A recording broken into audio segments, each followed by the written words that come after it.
ஆவிக்குரிய போராட்டம் என்ற தலைப்பில் செய்திகளை தியானித்து கொண்டு இருக்கிறோம்.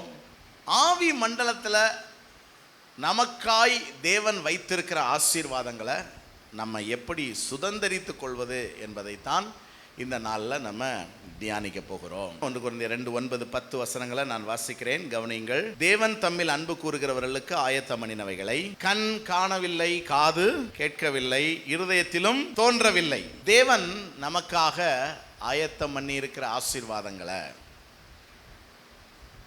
தேவன் நமக்காக ஆயத்தம் பண்ணி இருக்கிற ஆசீர்வாதங்களை கண் காணவில்லை, காது இருதயத்திலையும் சிந்தனையாகவோ அல்லது கற்பனையாகவோ அவைகள் தோன்றவில்லை.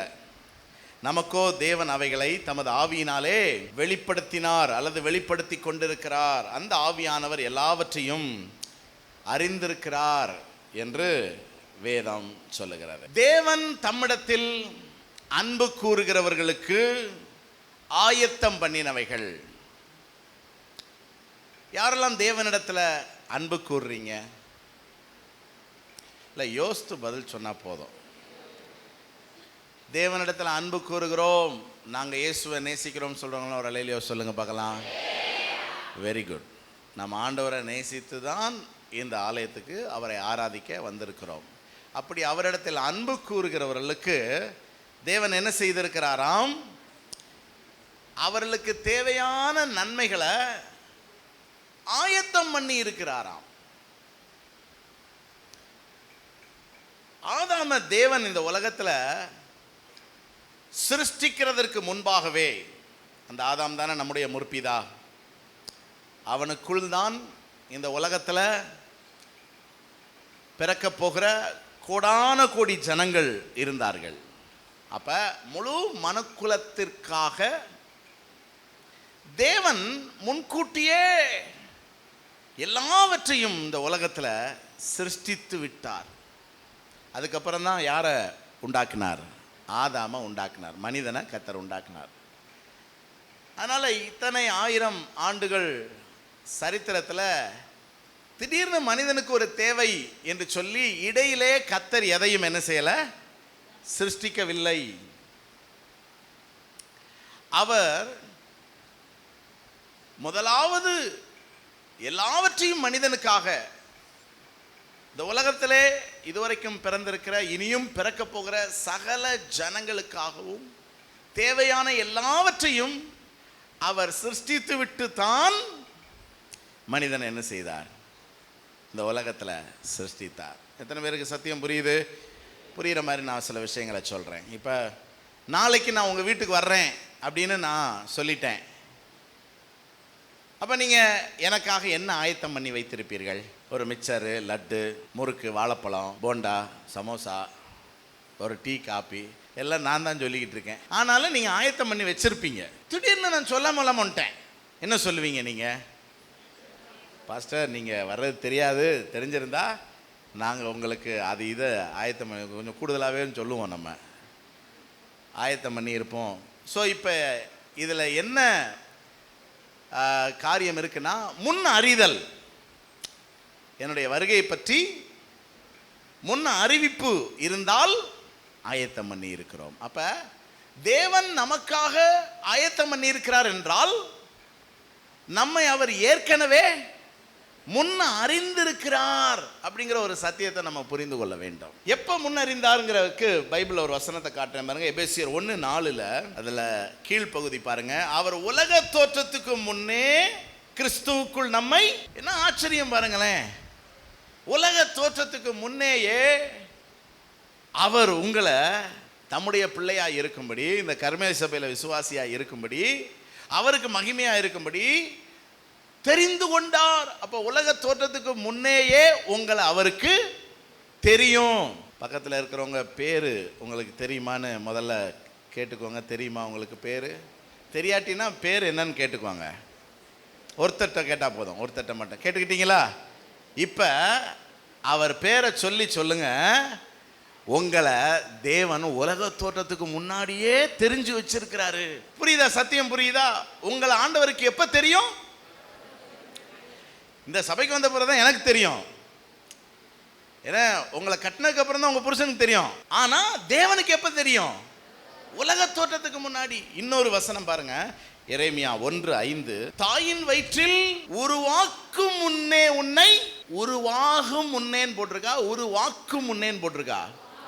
அந்த இக்கனால அவ்வளோ பெரிய வித்தியாசம் இருக்குதுங்க. உருவாகும் முன்னே அப்படின்னா ஏதோ நாம உருவாகிறோம்னு அர்த்தம். ஏதோ அம்மா அப்பா கல்யாணம் பண்ணாங்க நம்ம உருவாயிட்டோம். ஆனால் அங்கே அப்படி போடலை. எப்படி போட்டிருக்கு? உருவாக்கும்னா நம்மளை யார் தான் உருவாக்குறார்? கர்த்தர் தான் உருவாக்குறார். என்ன சொல்றாரு?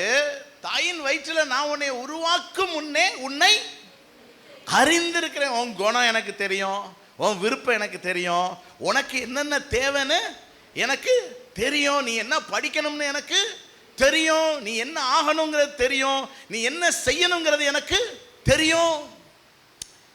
எவ்வளோ ஆச்சரியம் பாருங்களேன். இப்படி ஆண்டவர் நம்மை நன்கு அறிந்திருக்கிறதுனால நமக்கு இந்த உலகத்தில் பிறந்ததிலிருந்து இந்த உலகத்தின் முடிவு வரைக்கும் மட்டும் கிடையாதுங்க, இந்த உலகத்தின் முடிவுக்கு அப்புறமும் நித்தியம் வரைக்கும் நமக்கு என்ன தேவையோ எல்லாவற்றையும் ஆயத்தம் பண்ணி இருக்கிறார். எதுவுமே உங்களுக்காக புதுசாக கர்த்தர் ரெடி பண்ணி கொடுக்கறதே கிடையாது. அவர் ஏற்கனவே நமக்காக ரொம்ப நிதானமா ஆயத்தம் பண்ணி இருக்கிறார் என்று வேதம் சொல்லுதுங்க. இன்னும் சில உதாரணங்கள் உங்களுக்கு நான் சொல்றேன். ஆபிரகாமை கர்த்தர் அழைத்தார். அவனுக்காக ஒரு தேசத்தையே என்ன செய்திருந்தார்? ஆயத்தம் பண்ணி இருந்தார். ஒரு கானான் தேசத்தையே முன்குறித்திருந்தார். ஆபிரகாம் வீட்டில் இருந்த ஆகார் ஆபிரகாமுக்கு மனைவியாகி இஸ்மவேலை பெற்றாள்.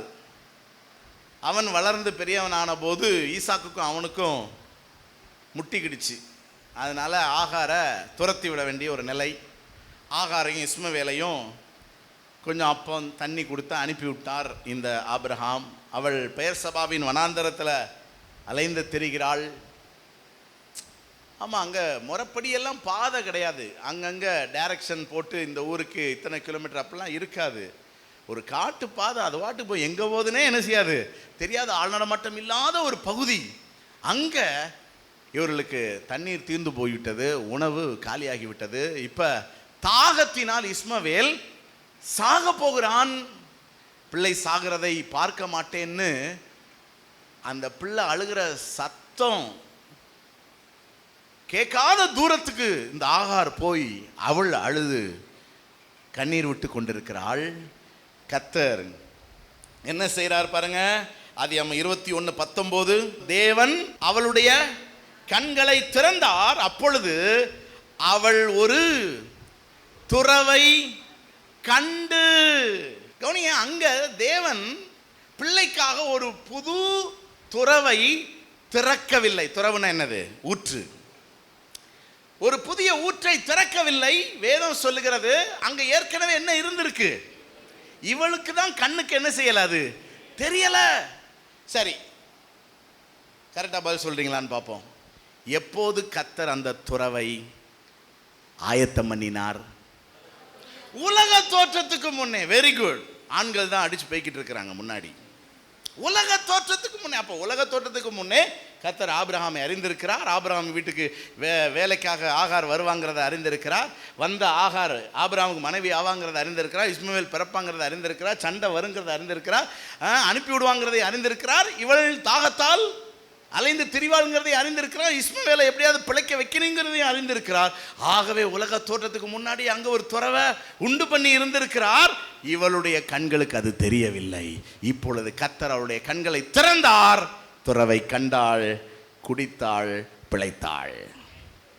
பக்கத்தில் இருக்கிறவங்களை பார்த்து சொல்லுங்க, உங்களை சுற்றி உங்களுக்காக கர்த்தர் ஆயத்தம் பண்ணதெல்லாம் இருக்கு. உங்க கண்ணுக்கு தான் தெரியல. ஆண்டவர் அன்னைக்கு ஆகாருடைய கண்ணை திறந்த மாதிரி இன்னைக்கு கண்ணை திறக்க போகிறார். ஆவி மண்டலத்தில் இருக்கிற ஆசீர்வாதங்களை நம்ம என்ன செய்ய போறோம்? சுதந்தரிக்க போகிறோம். ஆகவே இந்த முன்னுரையில் நமக்கு ஒரு தெளிவு வேணும். ஏதோ ஒரு கிறிஸ்தவனாக இருக்கிறதுங்கிறது ஒரு கிறிஸ்தவ கோயிலுக்கு போய் நம்மளும் எல்லாரும் கோயிலுக்கும் போய் கும்பிடுற மாதிரி நம்மளும் கும்பிடுறோம், அப்படி கிடையாதுங்க. இது ஒரு சூப்பர் நேச்சுரல் எக்ஸ்பீரியன்ஸ். நம்முடைய தேவன் நமக்காக ஏற்கனவே எல்லாவற்றையும் என்ன செய்திருக்கிறார்? எத்தனை பேர் நம்புறீங்க? எத்தனை பேர் விசுவாசிக்கிறீங்க? இந்த பஞ்ச காலத்தில் யாக்கோபின் குடும்பத்தை காப்பாற்றுறதுக்காக கர்த்தர் யோசேப்பை எங்கே கொண்டு போனார்? அதுக்காக என்னெல்லாம் நடந்துச்சுன்னு நீங்கள் நினச்சிங்கன்னா ஆச்சரியமாக இருக்குங்க.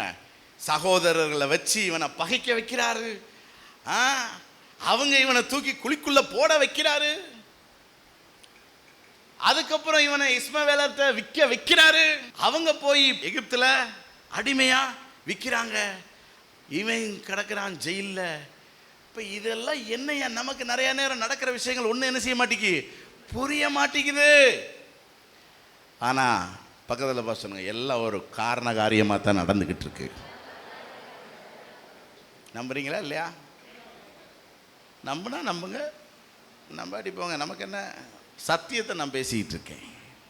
பக்கத்தில் பார்த்து எல்லாம் ஒரு காரண காரியமாக தான் நடந்துக்கிட்டு இருக்கு. எதுக்காக நடக்குது? இந்த யோசேப்பை எகிப்துக்கு அதிபதியாக்கி அவன் மூலமா பஞ்ச காலத்தில் தேசத்தையே தேவன் காக்க வேண்டும் என்பது தேவனுடைய திட்டம். இப்படி நான் ஏராளமான உதாரணங்களை நான் சொல்லிக்கிட்டே போகலாம். ஆண்டவர் எவ்வளவு அற்புதமா நமக்காய் காரியங்களை வாய்க்க பண்ணி கொண்டிருக்கிறார். பேதுரு பாருங்க, வரிகட்ட காசில் கர்த்தர் எங்க வச்சிருந்தாரு? மீன் வாயில. தெரியுமா அவனுக்கு? யார் தெரியப்படுத்தினா? கர்த்தர். அதே மாதிரி தான் இன்னைக்கு நமக்கு ஆண்டவர் தெரியப்படுத்துகிறார். அதுதான் வேதம் சொல்லுது, நமக்கோ தேவன் அவைகளை ஆவியினாலே வெளிப்படுத்துகிறார். இன்னைக்கு கர்த்தர் வெளிப்படுத்துகிறார் நமக்கு. ஆவி மண்டலத்தை குறித்து சில வாரங்களாக தியானிக்கிறோம். ஆவி மண்டலத்தில் இருக்கிற ஆசீர்வாதங்களை தியானிக்கிறோம். ஆமா, என்ன ஆச்சரியம் பாருங்களேன். பவுல கடிக்கிறதுக்காக ஒரு விரியனை கர்த்தர் ஆயத்தம் பண்ணி இருந்தார். புரியுதா? உங்களையும் சோதிக்கிறதுக்கு சில மாமியார்கள் ஆயத்தம் பண்ணி இருந்திருப்பார். உங்கள் பொறுமையை சோதிக்கிறதுக்கு சில மருமர்களை கர்த்தர் கொண்டு வருவார். பிரைஸ் தி லார்ட், ஹல்லேலூயா, ஆமென். உங்களுக்கு சில சத்துருக்களை கர்த்தர் எழுப்புவார். ஏன்னா உங்களுக்கு விரோதமாய் சிலர் குழி தோண்டுவாங்க. ஆனால் எல்லாம் அவன் செயல். அதனால தான் ஆண்டவர் சத்துருக்களை சிநேகிங்கள்னால நமக்கு புரியாது. எதுக்குடா சத்துரு ஆண்டவர் சிநேகிக்க சொல்லணும்? ஏன்னா அவன் தாயா நம்ம விதியவே மாற்றி எழுதுறது. பாருங்க, இந்த விரியனை கர்த்தர் அந்த விறகுக்குள்ள போய் உட்கார்ந்துருன்னு சொன்னார். ஒன்று தெரிஞ்சுக்கோங்க, இந்த உலகத்தில் எல்லாமே அவருக்கு கீழ்ப்படியும், நம்மளை தவிர. புரியுதா? அப்போ அந்த விரியன் கட்டளையிட்டு இருக்கிறார், இரு. அவன் அப்படி விறகை தூக்கி தூக்கி போடும்போது கையை என்ன செய்யணும்? கவ்வி ஒரு 5 செகண்ட் நீ தொங்கணும். எல்லாம் கரெக்டாக டைமிங் முதற்கொண்டு ஆண்டவர் என்ன செஞ்சுருப்பார்? 5 செகண்ட் தொங்கணும். ஆனால் கடிக்கணுமே தவிர ஒரு பொட்டு விஷம் கூட என்ன செய்யக்கூடாது உள்ள. எல்லாம் ஆண்டவர் சொல்லி வச்சிருக்கிறார் கரெக்டாக. ஸோ ஆஸ் பர் இன்ஸ்ட்ரக்ஷன் விரியன் பாம்பு என்ன செய்துவன கடிக்குது.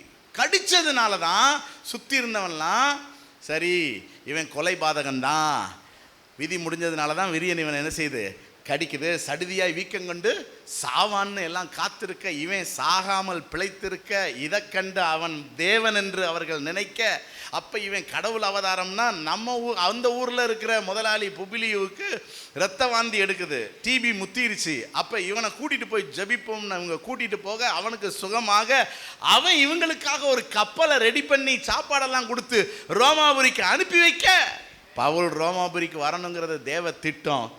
அதுக்காக கர்த்தர் அனுப்புனது தான் விரியன் பாம்பு. அப்போ ஒரு விரியன் பாம்பு கடிக்கலைன்னா டோட்டல் பிளான் கொலாப்ஸ். அப்ப நம்ம வாழ்க்கையிலையும் சில சத்துருக்களை யாரே ஆயத்தம் பண்ணி இருப்பா. பிரச்சனை என்னன்னா நமக்கு கண்ணுக்கு விரியன் தான் தெரியுதே தவிர இதுதான் விதியை மாற்ற போகுதுங்கிறது என்ன செய்யல தெரியல. நம்ம டைரக்ஷனை மாற்ற போகுதுன்னு தெரியல. அந்த ஊர் தலைவன் மட்டும் இவங்களுக்கு மனசு வச்சு கப்பலை ரெடி பண்ணி கொடுக்கலனா இவங்க எங்கேயே கிடக்க வேண்டியதுதான், அந்த மெலிட்டா தீவிலேயே கிடக்க வேண்டியதுதான். அப்ப ஆண்டவர் எப்படி அந்த லைஃப் கோர்ஸை மாத்துறாருன்னு கொஞ்சம் யோசித்து பாருங்களேன். இதுக்காகவே அப்ப இந்த விரியனை எப்ப கர்த்தர் ஆயத்தம் பண்ணாரு? உலக தோற்றத்துக்கு முன்னாடியே. உங்களால் நம்ப முடியுதா? வேதம் அதுதான் சொல்லுது, வேதம் அதுதான் சொல்லுது. அப்ப என்னன்னா, நமக்கு இன்னைக்கு இருக்கிற பிரச்சனை தான் தெரியுது, தேவனுக்கு தான் முடிவு தெரியும். அவருக்கு முடிவு தெரிகிறதுனால அவர் ரொம்ப பொறுமையா இருப்பார். நமக்கு தான் என்ன செய்யணும் தெரியாது, தவிப்போம். அதுக்கு ஆண்டவர் பைபிள் என்ன சொல்லி வச்சிருக்கிறார் தெரியுமா? நம்முடைய முடிவு எப்படி இருக்குமா அதையும் சொல்லிட்டாரு. முடிவு எப்படி இருக்குங்கிறத சொல்லிட்டாரு. எரேமியா 29:11 எடுத்து பாருங்க. என்ன சொல்லியிருக்கு? நீங்கள் எதிர்பார்த்திருக்கும் முடிவை உங்களுக்கு. எத்தனை பேருக்கு சந்தோஷமா இருக்குது? எதுக்கு? ஏங்க வசனத்தை பாருங்க. நம்ம எதிர்பார்க்கிற முடிவை கர்த்தர் என்ன செய்வாரா? பக்கத்துல பார்த்து சொல்லுங்க, ஏய். நான் சொல்ற மாதிரி சொல்லுங்க, ஏய். நம்ம எதிர்பார்க்கிற முடிவை கர்த்தர் தருவாரா? என்ன இங்கதான் நம்ம எல்லாருக்குமே ஒரு சந்தேகம் இருந்துகிட்டே இருக்கு. நம்ம நினைச்சபடி நடக்குமா நடக்காதா? நம்ம நிறைய பேருக்கு ஆண்டவர் மேல இருக்கிற மனக்குறையே என்னன்னா, நம்ம நினைச்சதை ஒன்றும் அவர் செய்ய மாட்டார். அவர் போக்கில் என்னத்தையாவது என்ன செய்வார் செய்வாருன்னு நம்ம நினைக்கிறோம். ஆனால் வசனம் என்ன சொல்லுது? நீங்கள் எதிர்பார்த்திருக்கும் முடிவை நான் உங்களுக்கு என்ன செய்வேன்? கொடுப்பேன். அதற்காக உங்கள் பேரில் நினைத்திருக்கிற நினைவுகள் அது என்ன தெரியுமா? அவைகள் தீமைக்கல்ல, சமாதானத்துக்கானவைகள். என்ன யோசித்து பாருங்க. இதெல்லாம் தீர்க்க தரிசனமான வார்த்தைகள். நீங்கள் அதை பெற்றுக்கொள்ள வேண்டும். உங்களை குறித்து ஆண்டவர் என்ன முடிவு வச்சிருக்கிறாரு? தீமையானது அல்ல, சமாதானம். பக்கத்தில் பார்த்து கை கொடுத்து சொல்லுங்க, ஆண்டவர் உங்களுக்கு ஒரு சமாதானமான முடிவு வச்சிருக்கிறார், சந்தோஷமான முடிவு வச்சிருக்கிறார். ஆமா, அல்லேலூயா. ஸோ அந்த காரியத்தை நம்ம என்ன செய்யணும்? அறிக்கை செய்யணும். எல்லாரும் சொல்லுங்க, ஆண்டவர் எனக்கு நல்ல எதிர்காலத்தை வச்சிருக்கிறார். ஆமா, இந்த கானான் தேசத்தை நம்ம வாங்கணும்ல, அப்ப கூட ஆண்டவர் எனக்கு இந்த வெளிப்பாடு தான் கொடுத்தார். என்னன்னா, ஆண்டவர் ஏற்கனவே நமக்குன்னு ஒரு இடத்தை என்ன செஞ்சிருக்கிறார்? ஆயத்தம் பண்ணி வச்சிருக்கிறார். எங்கன்னா நமக்கு தெரியல. ஜெபம் பண்ணுவோம், தந்துட்டாரா கர்த்தர்? இதே மாதிரி தான் சில பேர், பாஸ்டர் கல்யாணம் நடக்க மாட்டேங்கி அப்படின்பாங்க. கல்யாணத்துக்குன்னு மாப்பிள்ளை ஏற்கனவே இந்த உலகத்தில் பிறந்துட்டாரா இல்லையா? உங்களுக்குன்னு ஒரு மாப்பிள்ளை பிறந்துட்டாரா இல்லையா? யாருன்னா அதுக்குன்னு நம்ம எல்லாத்தையும் மூஞ்ச பார்க்கணுங்கிற அவசியம் கிடையாது. ஆண்டவர் நம்மை நேர் வழியாக என்ன செய்வார்? ஏற்ற வேலையில் கத்த கொண்டு வந்து, அப்போ நமக்கு என்னன்னா விசுவாசத்தை அறிக்கையிடணும். என்ன? ஆமாம், என் பிள்ளைகள் கர்த்தரால் போதிக்கப்பட்டிருப்பார், என் பிள்ளைகளுடைய சமாதானம் பெரிதாக இருக்கும். ஆமாம். ஸோ நமக்கு இந்த விருதுநகர் மாவட்டத்தில் 1,00,000 ஆத்துமாக்களை வச்சிருக்கிறார். அல்லேலூயா. உங்களுக்கு சத்தியம் விளங்கிருச்சு. ஆமாம், சத்தியம் விளங்கிருச்சு. அப்படி நாம் அந்த அறிவோட நம்ம என்ன செய்யணும்? அறிக்கை செய்ய வேண்டும். ஏனென்றால் நீதிமொழிகள் 18:21 சொல்லுது. நீதிமொழிகள் 18:21, மரணமும் ஜீவனும் நாவின் அதிகாரத்தில் இருக்கும், அதில் பிரியப்படுகிறவர்கள் அதன் கனியை என்ன செய்வாங்க? ஆங்கிலத்தில் ஒரு வேர்ஷன் என்ன சொல்லுது பாருங்க, what you say can preserve life or destroy. நீங்க என்ன சொல்றீங்களோ அது உங்களை அழிக்கவும் செய்யும், காக்கவும் செய்யும். அப்ப நீங்க உங்க பாதுகாப்பை பேச போறீங்களா, அழிவை பேச போறீங்களா? எல்லாம் எங்க தான் இருக்குது? உங்க நாக்கில் தான் இருக்குது. ஆமா, உங்க நாக்கில் தான் இருக்குது. So you must accept the consequences of your words. அப்படின்னா என்ன அர்த்தம்? நீங்க உங்க வார்த்தை உண்டாக்குகிற விளைவை அனுபவிப்பீங்க. வார்த்தை உண்டாக்குகிற விளைவை என்ன செய்வீங்க? அனுபவிப்பீங்க. சரி, அப்ப நமக்கு ஆவி மண்டலத்தில் நன்மையை கர்த்தர் ஆயத்தம் பண்ணி இருக்கிறாரா, தீமையை ஆயத்தம் பண்ணி இருக்கிறாரா? ஜீவனை ஆயத்தம் பண்ணி இருக்கிறாரா, மரணத்தை ஆயத்தம் பண்ணி இருக்கிறாரா? ஆசீர்வாதத்தை ஆயத்தம் பண்ணி இருக்கிறாரா, சாபத்தை ஆயத்தம் பண்ணி இருக்கிறாரா? அப்ப நீங்க எதை பேசணும்? உங்களுக்கு அந்த அறிவு இருந்தால் நீங்கள் அதை பேசுவீங்க. எந்த அறிவு? எனக்காக சொல்லுங்க, ஆவி மண்டலத்தில் எல்லா ஆசீர்வாதத்தையும் கர்த்தர் ஆயத்தம் பண்ணி இருக்கிறார். அப்போ நான் எதை பேசணும்? நடக்கும்னு பேசணுமா, நடக்காதுன்னு பேசணுமா? கிடைக்கும்னு பேசணுமா, கிடைக்காதுன்னு பேசணுமா? ஆகுன்னு பேசணுமா, ஆகாதுன்னு பேசணுமா? நல்லதுன்னு பேசணுமா, கெட்டதுன்னு பேசணுமா? ஆகவே இந்த ஆசீர்வாதங்களை சுதந்திரிப்பது எப்படின்னு ஒரு 3 காரியங்களை உங்களுக்கு நான் வேகமாக சொல்லித்தர போகிறேன். எத்தனை பேர் ஆவியில் உற்சாகமாக இருக்கிறீங்க? முதல்ல, பிரகாசம் உள்ள மனக்கண்கள் நமக்கு தேவை. பிரைட்டாக இருக்கணும், கண்ணு தெரியணும், மனக்கண்கள் நமக்கு பிரகாசமாக தெரியணும். ஒரு ஆங்கில பழமொழி உண்டு, if you can see it you can do it. உங்களால் பார்க்க முடியும் என்றால் உங்களால் அடைய முடியும். புரியுதா உங்களுக்கு? எல்லாமே ஆவி மண்டலத்தில் இருக்குன்னு சொல்லியாச்சுல, அதை பார்க்கக்கூடிய மனக்கண்கள் நமக்கு வேணும். இரண்டாவது, அதை எடுத்துக்கொள்ளக்கூடிய ஆவிக்குரிய கைகள் வேணும். ஒருவேளை இது மாம்சத்தில் இருந்தால், சரீர பிரகாரம் இருந்தால், பிசிக்கலாக இருந்தால் நான் என்ன செய்ய முடியும்? எடுத்துக்கொள்ள முடியும். ஆனால் இது எங்கே இருக்குது? ஆவி மண்டலத்தில் இருக்குது. ஆவி மண்டலம்னால என்னது? கண்களுக்கு புலப்படாத நிஜ உலகம் தான் ஆவி. புரியுதா உங்களுக்கு? கண்களுக்கு தெரியாது, ஆனால் நிஜம். ஆவி மனிதன் என்ன அர்த்தம்? கண்ணுக்கு தெரிய மாட்டான், ஆனால் அவன் நிஜம். புரியுதா உங்களுக்கு? அதுதான் ஆவி மண்டலம்.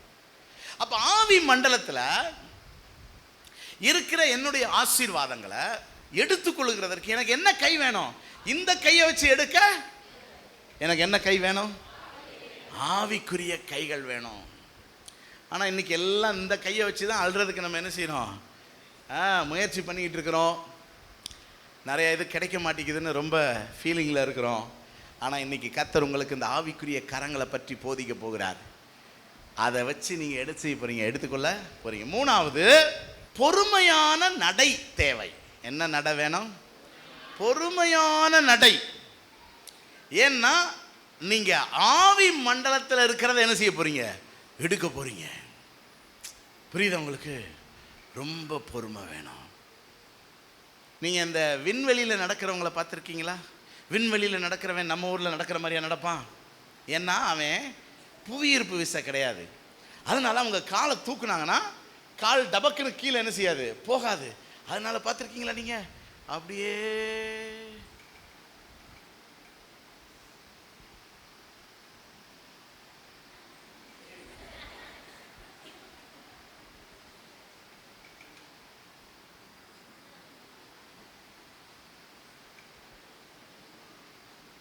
எத்தனை பேர் பார்த்துருக்கீங்க விண்வெளியில்? நம்ம பேசுறது விண்வெளியும் தாண்டி இருக்கிற ஆவி மண்டலம். அது இன்னும் பொறுமை.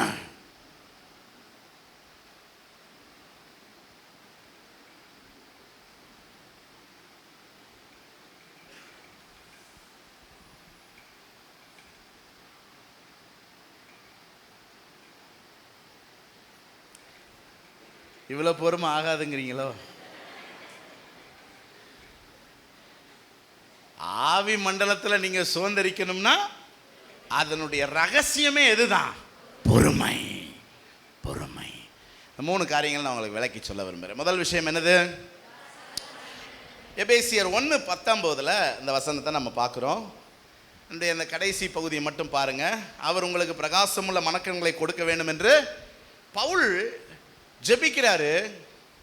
ஆண்டவரே இவங்களுக்கு வீடு தாரோம், காடு தாரோம், நாடு தாரோம்லாம் என்ன செய்யலை? ஜெபிக்கலை. ஆமாம். ஏன்னா இது எல்லாமே கர்த்தர் என்ன செய்கிறாரு? நமக்கு என்ன தேவையோ அதை என்ன செஞ்சிருக்கிறார்? கர்த்தர் நமக்கு ஆயத்தம் பண்ணி வச்சிருக்கிறாரு. அதை பார்க்கத்தக்க பிரகாசம் உள்ள மனக்கண்களை தாங்கன்னு சொல்லி இந்த பவுல் ஜெபிக்கிறார். பைபிளில் நம்முடைய முற்பிதாவாகிய ஆபிரகாமை கர்த்தர் அழைக்கிறார். அவனுக்கு பிள்ளை இல்லை. அவனுடைய மனைவி ஆகிய சாராள் மலடி, பிள்ளை பிறக்கிறதுக்கு வாய்ப்பே கிடையாது. இப்போ கர்த்தர் உன்னை நான் பெரிய ஜாதி ஆக்க போகிறேன், உன் பேரை நான் பெருமைப்படுத்த போகிறேன், நீ ஆசீர்வாதமாக இருக்க போகிற, நான் உனக்கு ஒரு தேசத்தை என்ன செய்ய போறேன், தரப்போறேன். இப்படிலாம் சொல்லி, ஆகவே நான் உனக்கு காண்பிக்கும் தேசத்துக்கு போ அப்படின்னா, ஆபிரகாம் இருக்கிற இடத்துல இருந்து கானான் தேசம் 600 மைல், 900 கிலோமீட்டர். இங்கிருந்து பாம்பே தூரம். எப்படிங்க ஒரு மனுஷன் அதை நம்பி கீழ்ப்படிஞ்சு போவான்? யோசித்து பாருங்க. ஆண்டவர் சொன்ன வார்த்தைய, அல்லது ஆண்டவர் இவனுக்காக ஆயத்தம் பண்ணி இருக்கிற ஆசீர்வாதங்களை பார்க்கக்கூடிய ஒரு மனக்கண் யாருக்கு இருந்துச்சு? ஆபிரகாமுக்கு. அப்ப ஆபிரகாம் என்ன செய்யறான்? அதாவது காணக்கூடாத ஒன்றை நோக்கி அவன் போகல. அவனுக்கு ஆவியில அவன் காண்கிற அந்த தரிசனத்தை நோக்கி என்ன செய்யறான்? போறான். அவனுக்கு தெரியுது, சாராள் மூலமா ஈசாக்கு, ஈசாக்கு மூலமா யாக்கோபு, யாக்கோபுக்குள்ள 12 கோத்திரங்கள். அந்த கோத்திரங்கள் தேசத்தை நிரப்பி இருக்குது. அந்த தேசத்துல தான் கர்த்தராகிய இயேசு என்ன செய்ய போறாரு? பிறக்க போகிறார். இந்த முழு உலகத்துக்கு ரட்சிப்பு வரப்போகுது. இது எல்லாமே ஆபிரகாமுக்கு கண்ணுக்கு என்ன செய்யுது? தெரியுதுங்க. பாருங்க, கண்ணுக்கு பல டீட்டெயில் தெரியும். இப்போ நான் உங்களை பார்க்குறேன்னு வச்சுக்கோங்களேன். நான் என்னெல்லாம் பார்க்குறேன்னு எழுதுனா 1, 2 தான் எழுத முடியுமா? பல காரியங்களை எழுத முடியுமா? புரியுதா உங்களுக்கு? அதுதான் பார்வை. இப்போ நான் உங்களை பார்க்குறேன்.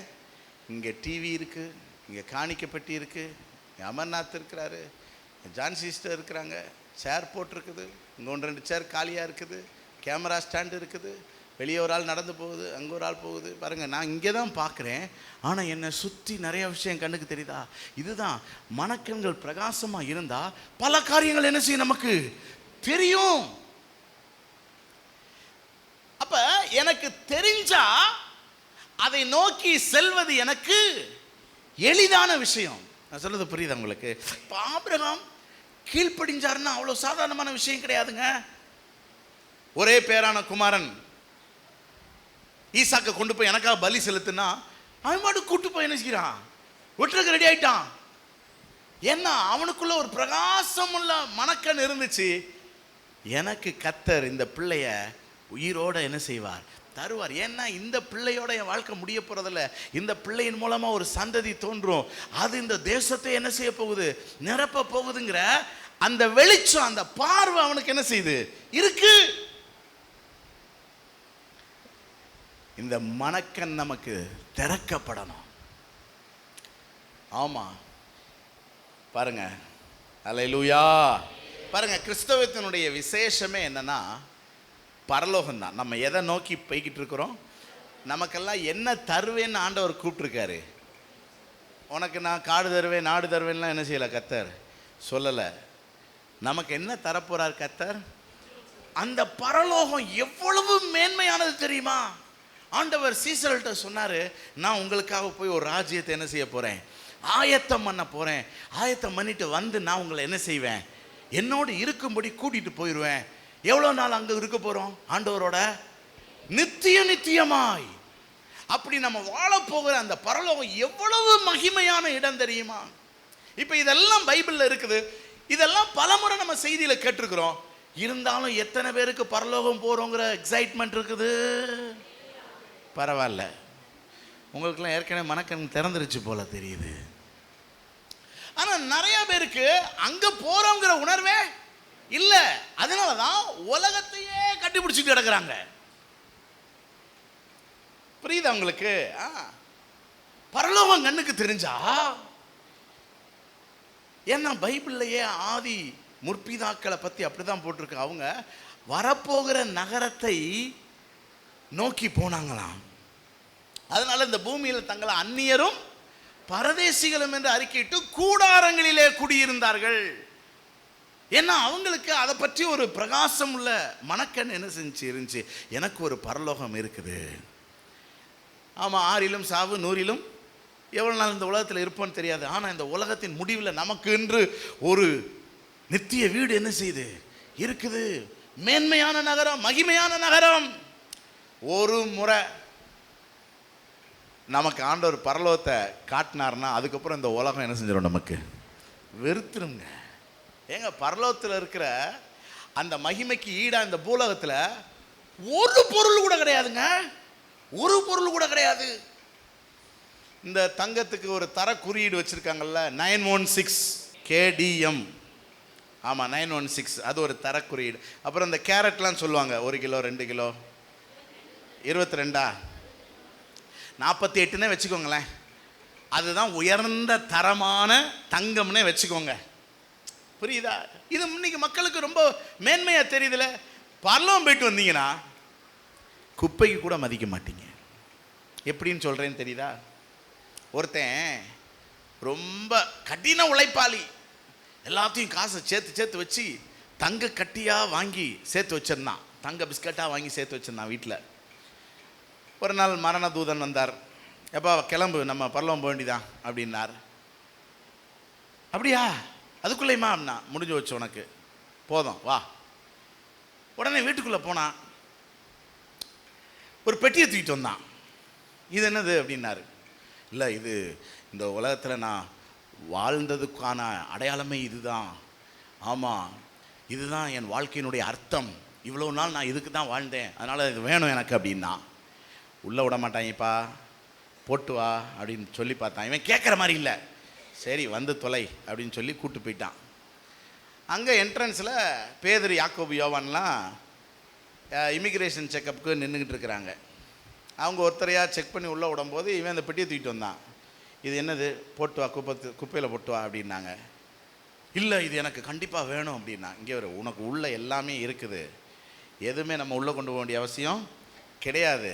ஆமாம், நாங்கள் இந்த உலகத்துலேருந்து போட்டு வர சட்டை பேண்ட்டை கழட்டிட்டு தான் ஒரு வெண் வஸ்திரத்தை உடுத்தி உள்ளே அனுப்புவோம். ஈவன் இந்த முடியை கூட நாங்கள் உள்ளே என்ன செய்ய மாட்டோம், அனுமதிக்க மாட்டோம். தெரியுமா உங்களுக்கு?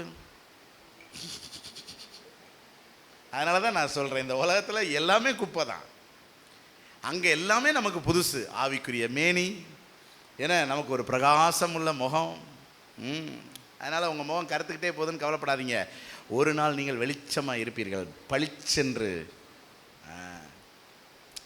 ஸோ பல்லு போன பாட்டிக்கெல்லாம் அங்கே என்ன இருக்கும், அப்படியே சிரிச்சா 32 64 வல்லு தெரியும், பச்சரிசி மாதிரி பளபளன்னு. அப்படி ஒரு எல்லாமே நியூ சொல்லி பார்த்தாங்க. இவன் கேட்கல. கடைசியில் அவங்களுக்கெல்லாம் ஒரே எக்ஸைட்மெண்ட், இது என்னடா அப்படி என்னடா கொண்டு வந்திருப்பான் அப்படின்னு சொல்லி, சரி திறந்து காட்டு அப்படின்னு காட்டினாங்க. காட்டினோடனே இவங்களுக்கெல்லாம் பெரிய ஆச்சரியம். இவன் எதுக்கு ரோடு போடுற கல்லெல்லாம் இங்கே கொண்டு வந்திருக்கிறான்? இங்கே இவன் உயர்தரமாக கொண்டு போன அந்த தங்க கட்டி பரலோகத்தில் என்னவா, ரோடு போடுற கல்லா. யோசித்து பாருங்களேன், எங்க ரோடு போடுற கல்னா எங்க கிடக்கும், காலில் போட்டு மிதிக்கிறது.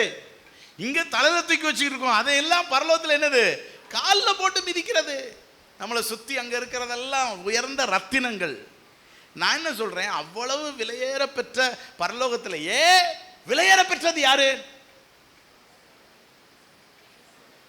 நம்ம தாங்க. அடப்பாவுமே, ஏங்க பரலோகத்தில் விலையேற பெற்றது ரத்தினங்களா நீங்களா? அதெல்லாம் நம்ம அனுபவிக்கிறதுக்காக. நான் சொல்கிறது புரியுதா? இப்போ நீங்கள் ஒரு இடத்துக்கு போகிறீங்க, உங்களை சீஃப் கெஸ்ட்டாக கூப்பிட்டுருக்குறாங்க, உங்களை வரவேற்கிறதுக்கு தோரணங்கள்லாம் கட்டி தொங்க விட்டுருக்காங்கன்னா அந்த தோரணங்களா விசேஷமானது? அந்த தோரணங்களே எதற்காகத்தான்?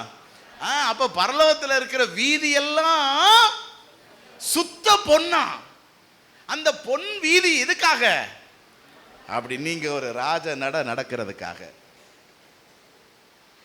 அதனாலதான் நான் சொல்றேன், அந்த பரலோக தரிசனம் நமக்கு இருந்துச்சு. அந்த பரலோகத்தை நம்மளால பார்க்க முடியுமானால் இந்த உலகம் நமக்கு அற்பமாய் குப்பையா என்ன செய்யும் தெரியும்.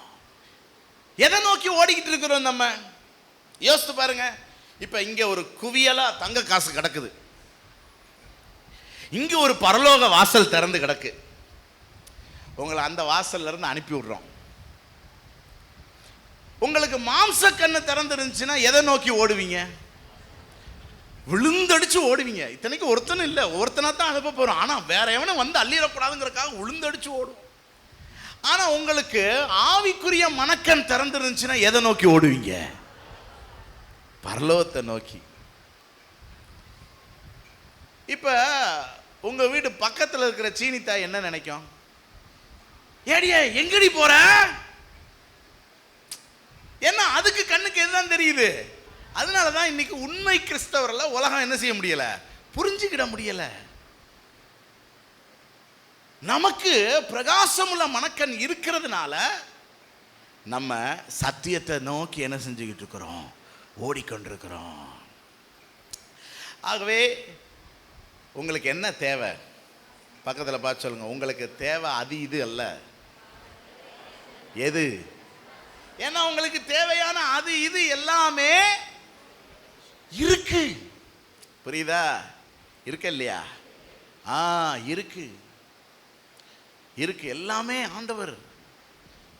யோசித்து பாருங்க, இந்த குஷ்டரோகம் அப்படிங்கிற வியாதி சில 1000 காலங்களாக, வருடங்களாக மனுக்குலத்தை ரொம்ப அச்சுறுத்தி கொண்டிருந்த ஒரு நோய். அதுக்கு மருந்தே கிடையாது.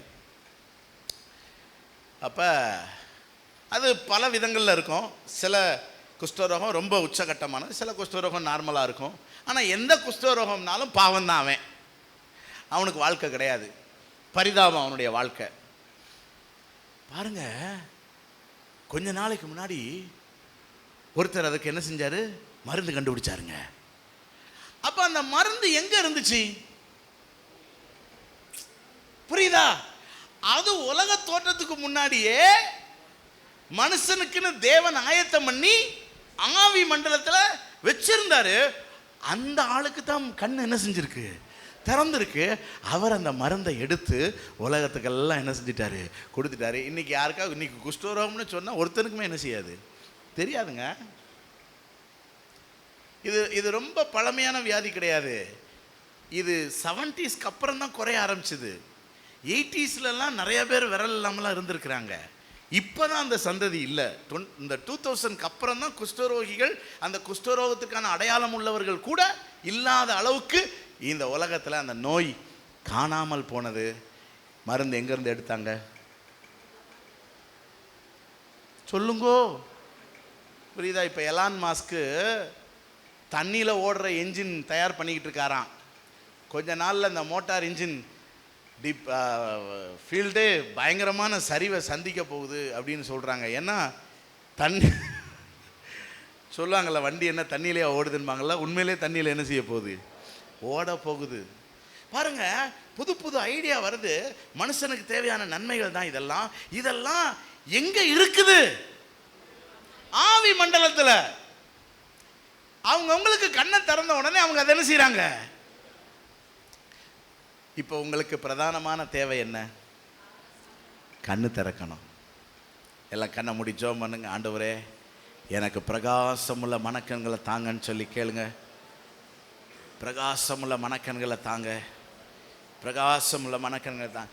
இதை ஒரு ஜெப குறிப்பாகவே என்ன செஞ்சிருங்க, மாற்றி. உங்களுக்கு ஒரு பிரச்சனைங்க, நீங்கள் அந்த பிரச்சனைக்கு சொல்யூஷன் ஆண்டவருக்கு சொல்லி கொடுத்து, ஆண்டவரை இதை செய்யுங்க அதை செய்யுங்கன்னு சொல்ல வேண்டிய அவசியமே.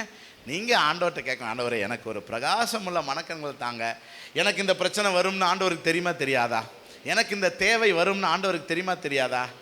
அப்போ எனக்காக அவர் ஏற்கனவே அதற்கான பரிகாரத்தை என்ன செஞ்சிட்டாரு, ஆயுதம் பண்ணி வச்சுட்டாரு. இப்போ எனக்கு என்ன பிரச்சனைனா அது எங்கே இருக்குன்னு அதை பார்க்கக்கூடிய மனக்கண்கள் எனக்கு தேவை. இதை ஒரு ஜப குறிப்பாகவே வச்சு நீங்கள் என்ன செய்யுங்க, ஜபம் பண்ணுங்க. உங்கள் வாழ்க்கை எவ்வளோ அற்புதமாக மாறுதுன்னு நீங்கள் கொஞ்சம் யோசித்து பாருங்கள். அவ்வளோதான். நம்மெல்லாம் தொழிலதிபராக என்ன செஞ்சிடலாம். எலான் மாஸ்க்கு கொடுக்குற ஆண்டவர் வெளிப்பாடு கொடுக்க மாட்டாரா நமக்கு? an idea can change your life. தெரியுமா தெரியாதா? ஐடியா மொபைல், அவனுக்கே ஐடியா இல்லாமல் போச்சு. ஆள் இருக்கிற இடம் தெரியாமல் போயிட்டான். அதுதான் உண்மை. அந்த ஐடியா எங்கே இருக்கு? ஆவி மண்டலத்தில் இருக்குது. சரி, ரெண்டாவது விஷயம் என்னது? அதை எடுத்துக்கொள்றதுக்கு நமக்கு என்ன கைகள் வேணும்? ஆவிக்குரிய கைகள் வேணும். இந்த மாம்ச கைகள் அதை எடுத்துக்கொள்ள முடியாது. ஆவிக்குரிய கைகள். ஒரு ஸ்திரீ 12 வருஷமா பெரும்பாடுள்ள ஸ்திரீ, மத்தேயு 9:20 12 வருடமாய் பெரும்பாடுள்ள ஸ்திரீ, அவருடைய வஸ்திரத்தை ஆகிலும் தொட்டால் சொஸ்தமாவேன் என்று உள்ளத்தில் எண்ணிக்கொண்டு அவர் பின்னாலே வந்து அவருடைய வஸ்திரத்தின் ஓரத்தை தொட்டாள். இப்ப நான் வெள்ளையும் போட்டிருக்கிறனால நான் தான் இயேசுநாதர். சரியா? இப்போ இவர் தான் பெரும்பாடுள்ள ஸ்திரீ. பாருங்க, இவளுக்கு வியாதி இருக்குது. இன்னொரு சுவிசேஷத்தில் என்ன போட்டிருக்குதுன்னா, அநேக வைத்தியர்களுக்கு அவள் செலவழித்தும் சற்றாகிலும் குணமடையலை. அந்த அநேக வைத்தியர்களை சொன்னதெல்லாம் யார்? பக்கத்து வீட்டு குப்பம்மாவும் சுப்பம்மாவும் தான். அங்கே ஒரு டாக்டர் இருக்கா, இங்கே ஒரு டாக்டர் இருக்கா, ஹோமியோபதி இருக்குது, அந்த பதி இருக்குதுன்னு சொல்லி அவளை அலக்கழித்து கடைசியில் இனி ஏதாவது பதி இருக்குதா அப்படின்னா ஒன்றும் இல்லைன்ட்டாங்க. அப்படி இருக்கும்போது இவளுக்கு ஒரு நாள் மனக்கண் திறக்கிறது. எனக்காக தேவன் ஆயத்தம் பண்ணி இருக்கிற சுகம் எங்கே இருக்கிறது? இயேசு கிறிஸ்துவின் வஸ்திரத்தின் ஓரத்தில். அது முன்னாடி இல்லை, எங்க இருக்கு? பின்னாடி இருக்கு. உடனே இவ கிளம்பி வீட்டை விட்டு வெளியே வேகமா ஓடுறா. உடனே பக்கத்து வீட்டு சீனித்தா என்ன சொல்லும்? ஏத்தா எங்க வர? ஏய், அவரை போய் நான் பின்னாடி தொட்டுட்டு வர போறேன். அதை பார்த்து அவ சந்தோஷப்படுவாளா? அவ கேட்டு சந்தோஷப்படுவாளா? என்ன சொல்லுவா? அட பைத்தியக்காரி, பின்னாடி போய் ஆண்டி சொல்ற, முன்னாடி போ. அவர் உன்னை ஆசீர்வதிச்சு ஜெபம் பண்றதுக்காக அவர் தலையில கை வைக்கிறதுக்கு தலையை குடு. ஆனா இவளுக்கு தான் கண்ணு திறந்திருக்கு. சீனி தாய்க்கு என்ன செய்யல? கண்ணு திறக்கல. அவருடைய அறிவு கண் என்ன சொல்லுதுன்னா, அவர்கிட்ட ஆசீர்வாதம் வாங்கினா சரியா போயிடும். அது அவருடைய அறிவு கண், அனுபவ கண், மாம்சக்கண். ஆனா அட் பிரசன்ட்ல என்னுடைய ஆசீர்வாதம் எங்க இருக்கு? அதைத்தான் நம்ம தேடணும். நான் சொல்றது புரியுதா உங்களுக்கு? அவனுக்கு அது நடந்திருக்கும், இவனுக்கு எது நடந்திருக்கும், அதெல்லாம் அறிவு, அதெல்லாம் மாம்சத்துல நம்ம அறிந்து கொள்ளுகிற அறிவு, உணர்வு. ஆனா எனக்கான இப்ப தேவையான ஆசீர்வாதம் எங்க இருக்குது? புரியுதா உங்களுக்கு? அப்ப இவளுக்கு தான் அந்த கண்ணு திறந்திருக்கு. இங்க போய் தொடர. பைபிள் என்ன போட்டிருக்கு? பின்னாலே வந்து அவருடைய வஸ்திரத்தின் ஓரத்தை தொட்டால், இயேசு திரும்பி அவளை பார்த்து, மகளே திடன்கொள், உன் விசுவாசம் உன்னை. அப்ப இவளுக்கு சுகத்தை கொடுத்தது எதுங்க? விசுவாசம். உன்னை ரட்சித்தது அந்நேரம் முதல் அந்த ஸ்திரீ. இப்ப இன்னொரு சுவிசேஷத்துல என்ன போட்டிருக்குதுன்னு பாத்தீங்கன்னா, மார்க் 5:31 பாருங்க. அவருடைய சீஷர்கள் அவரை நோக்கி, திரளான ஜனங்கள் உம்மை தொட்டு கொண்டிருக்கிறார்கள். ஆண்டவர், என்னை யார் தொட்டதுன்னு கேட்டாரு. ஆண்டவர் என்ன சொன்னார்? யாரு என்னையா தொட்டதுன்னா, எல்லாம் தான் தொட்டுக்கிட்டு இருக்கான், எல்லாம் தான் தொட்டுக்கிட்டு இருக்கான். ஏங்க, இந்த கையால எல்லாம் தான் தொடுறான். ஆனா எல்லாருக்கும் அற்புதம் நடந்துச்சா? இல்ல. பாருங்க, இந்த கையில நம்ம எதையும் எடுக்க முடியாது. அவள் எந்த கையை நீட்டினா? விசுவாச கை, ஆவிக்குரிய கையை நீட்டி தொட்டால் அந்நேரமே சொஸ்தம் அடைந்தாள். சரி, இப்ப இந்த ஆவிக்குரிய கை எது தெரியுமா? நீங்கள் அந்த ஆசீர்வாதத்தை எடுத்துக்கொள்ளும்படி நீட்ட வேண்டிய கை எது தெரியுமா? அது உங்கள் வாயில் இருக்கிறது. எது? நாக்கு. நாக்கு. அந்த நாக்கில் என்ன செய்யணுங்கிறத நான் சொல்லி தர போகிறேன். என்ன? ஆமாம், கவனிங்க. சமீபத்தில் ஒரு பாஸ்டரை பார்த்தேன், மதுரையில் ஊழியம் செய்கிறார். அவர் பேர் சேகர். அவர் ஒரு கைப்பிரதி என்கிட்ட கொடுத்தார். அந்த கைப்பிரதியில் என்ன போட்டிருக்குன்னா, நம்மை சுகமாக்கும் 7 மாத்திரை, நம்மை சுகமாக்கும் 7 மாத்திரைகள் போட்டு பிராக்கெட்டில், காலை மாலை ஆகாரத்திற்கு பின் இந்த மாத்திரையை எடுத்துக்கொள்வது போல கீழே கொடுக்கப்பட்டுள்ள 7 வசனங்களை விசுவாசித்து தினமும் சத்தமாய் அறிக்கை செய்து சுகத்தை சுதந்தரிக்கவும். 7 மாத்திரை எது?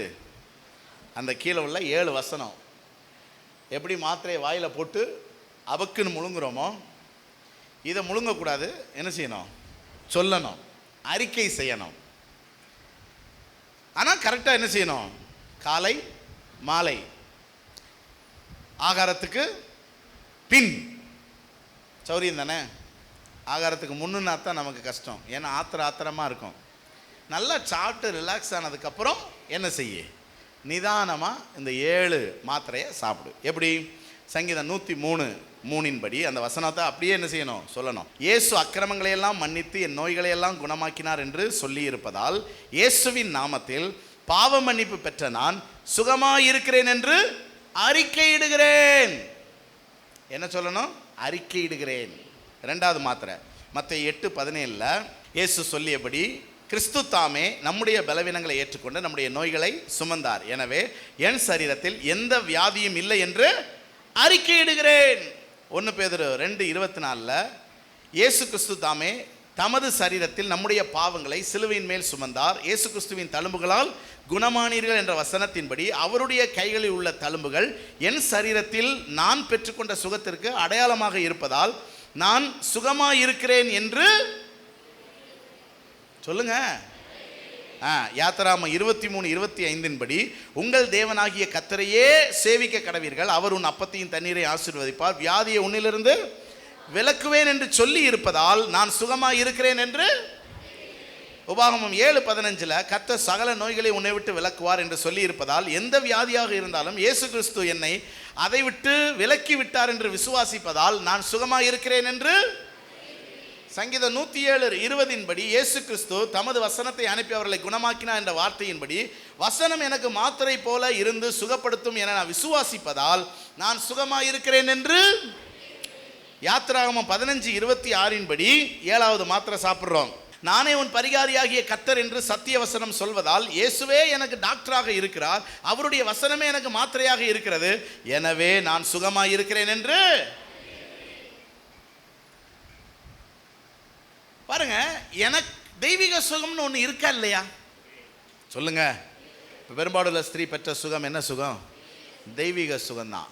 நம்ம சபையிலையும் தெய்வீக சுகத்தை பெற்றவர்கள் ஏராளமான பேர் என்ன செய்கிறாங்க? இருக்கிறாங்க. நான் தெய்வீக சுகத்தை பெற்றிருக்கிறேன். எத்தனை பேர் தெய்வீக சுகத்தை பெற்றிருக்கிறீங்க? அப்ப இந்த தெய்வீக சுகம் என்று ஒன்று இருக்கிறது. ஆனா எங்க இருக்கு? ஆவி மண்டலத்தில் இருக்குது. அதை எப்படி எடுத்துக்கொள்வது? நாக்க நீட்டி எதை அறிக்கை செய்யணும்? வசனத்தை அறிக்கை செய்யணும். அல்லேலூயா. அறிக்கை செய்யும் போது அது நமக்கு என்ன செய்யும்? கிடைக்கும். அறிக்கை செய்யும் போது நமக்கு என்ன செய்யும்? இது ஒரு தடவை அறிக்கை செஞ்சா கிடைக்காது. மாத்திரையை மட்டும் போட்டுக்கிட்டே இருக்கீங்கல்ல வருஷ கணக்கா. பாருங்க, வியாதி வந்து சுகமாகிறது மட்டும் சுகம் கிடையாதுங்க. வியாதி வராமலே சுகமாக இருப்பதும் என்னதான்? உங்களுக்கு எந்த சுகம் வேணும்? வியாதி வந்து சுகமாகணும் பாஸ்டர் அப்படிங்கிறவங்க கை வைத்துங்க. ஜோமன் இன்னைக்கு வியாதி அனுப்பிவிடுவோம். முதல்ல வியாதி வராமலேயே சுகமாக இருக்கணும்னு விரும்புகிறவங்க கை வைத்து காட்டுங்க பார்க்கலாம். அப்போ இந்த மாத்திரையை எப்போ போடணும்? நீங்கள் யாரெல்லாம் போடணும்? குரூப்பில் போடுவோம். இந்த வசனத்தை சொல்லுங்க. காலையிலையும் சாயந்தரமும் இந்த 7 மாத்திரை என்ன செய்யுங்க? சாப்பிடுங்க.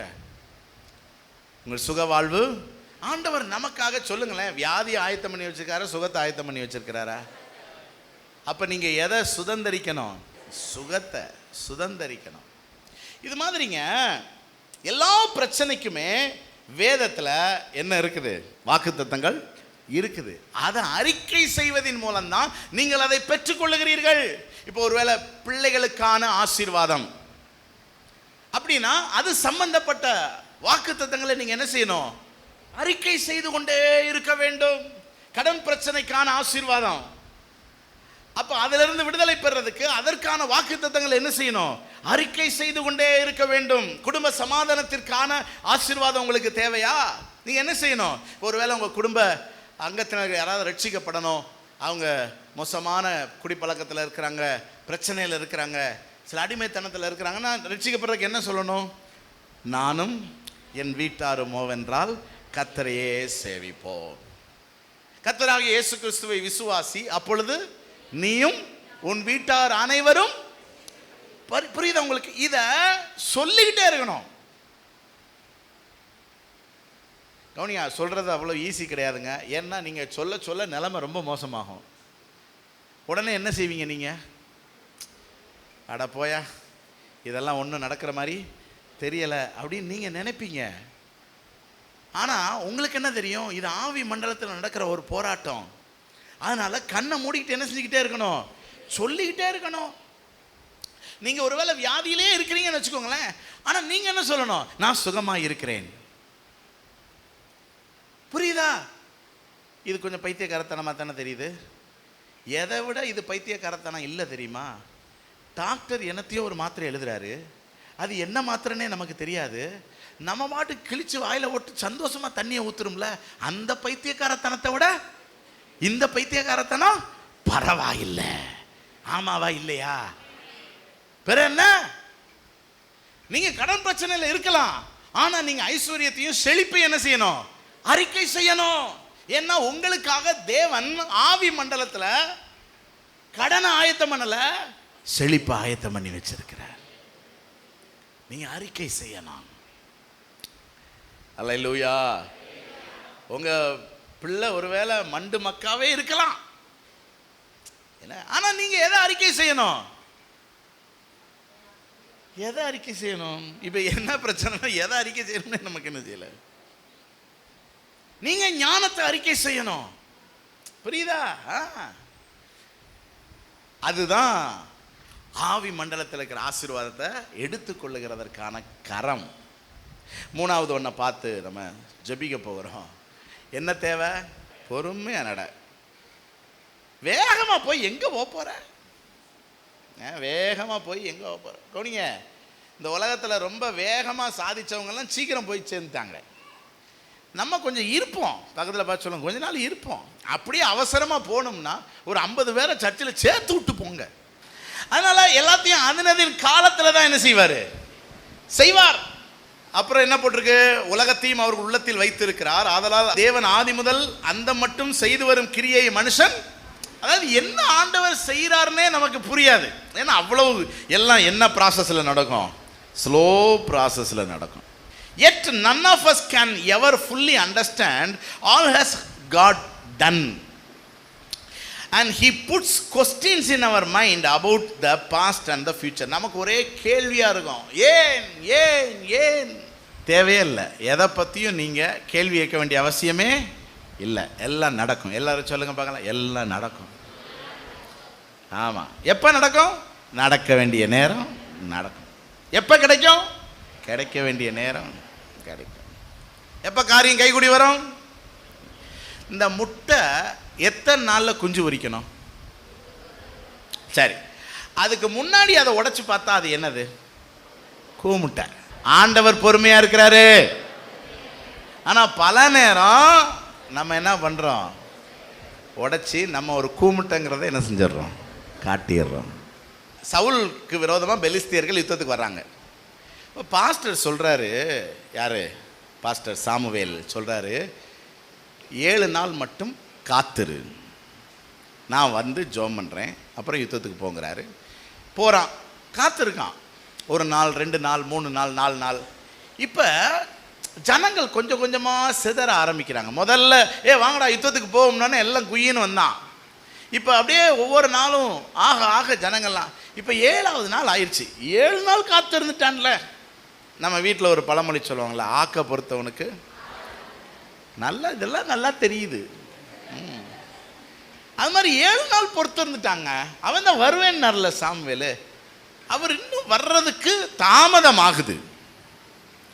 இவனுக்கு பொறுக்கலை. ஜனங்கள் தன்னை விட்டு சிதறி போகிறத கண்டு அவசர அவசரமாக பலியை கொண்டு வந்து செலுத்தி முடிச்சு என்னாத்மாவை கத்தரி சோத்தரி போட்டு முடிச்சு கண்ணை திறக்கிறான். சாமுவேல் வந்து நிற்கிறார். ஆமாம், என்ன பண்ணிக்கிட்டு இருக்க? இல்லை, பலி செலுத்தினேன், அதான் நான் வர்றேன்னு. இல்லை நீங்கள் வர்றதுக்கு ரொம்ப லேட்டாக. என்ன ரொம்ப லேட்டாச்சு? 7 நாள் பொருள்னு 7 நாள் கழிச்சு வந்துட்டேன்ல. அதாவது இவன் டக்குன்னு இப்படி வந்துடுவான்னு அவன் நினைக்கல. புரியுதா? அதே மாதிரி தான் நானும் என்ன சொல்கிறேன்னா, நமக்கு ரொம்ப லேட் ஆகிற மாதிரி தெரியும், சடனாக நடந்துடும். எவ்வளோ கல்யாணத்துங்களை நாங்கள் நடத்தியிருக்கிறோங்க.